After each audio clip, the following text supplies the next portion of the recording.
Tamandaman review o investiga otra vez el gobierno local con el Buro de Aduana na Manila con el caso del mga-smuggled azúcar kaya perde na pantalan lokal y otro pa mga-kaso de smuggling ta okuri na syudad.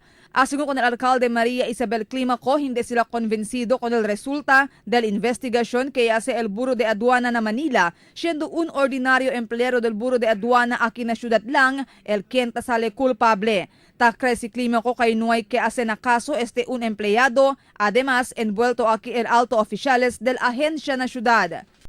I told Jesse Deliosa when he came, what they did, pinning down a lowly employee because she happened to be doing her job, is not acceptable. I called for him to review. In fact, I said that this employee has to defend herself when she goes to the customs.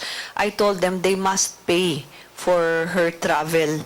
Otherwise, empleyado lang ele, kung ele ase umit, ele papagal pasahe. So, abli sinesesita kel mujer abogaw, sila tamen andamira, pakitsura sila man evaluate en buenamente, and he promised to have a review of that. Takra también el City Legal Officer Judge Jesus Carbon kay mahina el evidencia contra con un empleado. No hay conforma nombra si Carbon con persona para el su protección.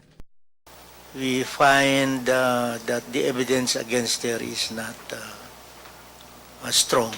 Asigun con Carbon, ya conduce también separado fact-finding investigation el gobierno local sobre con asunto. Y hindi igual el resulta de investigación na resulta del investigación y hace el Buro de Aduana. Yaman forward sigun sila con na Buro de Aduana Manila office, pero no may sigun cosa ya pasa con We conducted our own investigation which pointed to the responsibility of the OIC customs officer here, a retired military officer, intelligence officer. Unfortunately, they conducted their own investigation. They absolved this military officer. Instead, they found an employee there in the Bureau of Customs and attributed the fault to this lady employee in the Bureau of Customs. Sita acorda del pasado año ya perde mga-smuggled azúcar na pantalan lokal donde akal tiempo si Miguel sa kisame pa el custom collector aquí na syudad. Yechen también Senate inquiry acerca con asunto pero asigun con el alcalde no hay kanila imbita. Marifita Mayo, Dateline Zamboanga.